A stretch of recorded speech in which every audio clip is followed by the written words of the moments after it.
আজ রোকেয়া দিবস। রংপুরের পায়রাবন্দে জন্ম নেয়া মহিষী নারী বেগম রোকেয়া সাখাওয়াত কুসংস্কার ও অন্ধকারের শিকল ভেঙে নারীদের দেখিয়েছেন আলোর পথ।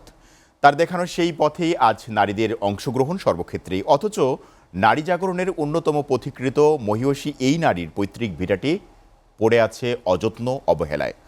সেই সাথে গড়ে ওঠা স্মৃতি কেন্দ্রটিরও নেই তেমন কোনো কার্যক্রম। রংপুর থেকে আশিকুর রহমান ডিফেন্সের প্রতিবেদন। 1880 সালে 9 ডিসেম্বর রংপুরের মিঠাপুকুর থানার পায়রাবন্দ গ্রামে জন্মগ্রহণ করেন বেগম রোকেয়া। রক্ষণশীল মুসলিম পরিবারে জন্ম নিয়েও তিনি নারী জাগরণের অগ্রদূতের ভূমিকায় অবতীর্ণ হন। পরিচিতি পান ঊনবিংশ শতাব্দীর একজন খ্যাতিমান বাঙালি সাহিত্যিক ও সমাজ সংস্কারক হিসেবে। 1932 সালে 9 ডিসেম্বর তিনি মৃত্যুবরণ করেন। জন্ম ও মৃত্যু একই তারিখে হওয়ায় 9 ডিসেম্বর সরকারিভাবে পালন করা হয় রোকেয়া দিবস। এদিকে পায়রাবন্দ গ্রামে অনেকটাই অবহেলায় পড়ে রয়েছে বেগম রোকেয়ার পৈতৃক ভিটাবাড়ির শেষ চিহ্ন। সেই সাথে সরকারিভাবে নির্মাণ হওয়া রোকেয়া স্মৃতি কেন্দ্রটিতে নেই কোনো কার্যক্রম। স্মৃতিকেন্দ্রের সংগ্রহশালায় রাখা হয়নি বেগম রোকেয়ার কোনো স্মৃতি কিংবা স্মারক। অডিটোরিয়াম, চিত্রাঙ্কন ও প্রশিক্ষণ কেন্দ্রের কক্ষগুলোতে ঝুলছে তালা। এতে হতাশ দর্শনার্থী ও স্থানীয়রা।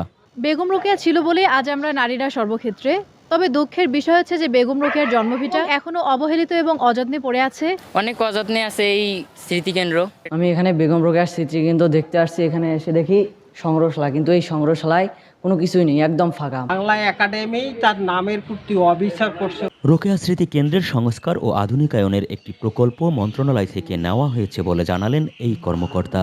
রোকেয়া স্মৃতিকেন্দ্র আধুনিকীকরণ এবং সংস্কারের জন্য একটি প্রকল্পের কাজ চলমান আছে বলে আমরা জেনেছি, যেটা পরিকল্পনা মন্ত্রণালয়ের সবুজ পাতায় অন্তর্ভুক্ত হয়েছে।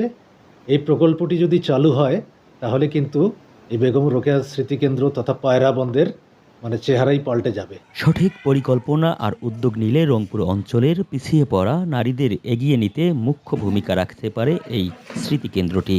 1997 সালের 29 জুলাই রংপুরের মিঠাপুকুর উপজেলার পায়রাবন্দে এসেছিলেন বর্তমান অন্তর্বর্তীকালীন সরকারের প্রধান উপদেষ্টা ডক্টর মোহাম্মদ ইউনুস।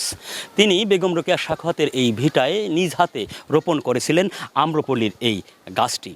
স্থানীয়দের প্রত্যাশা, দীর্ঘদিন থেকে অযত্ন আর অবহেলায় পড়ে থাকা রোকেয়া স্মৃতিকেন্দ্র এবং তার বসতভিটার উন্নয়নে কার্যকরী ভূমিকা রাখবে বর্তমান অন্তর্বর্তীকালীন সরকার। Ashikur Rahman defence, SATV, Pairabandh, Rangpur.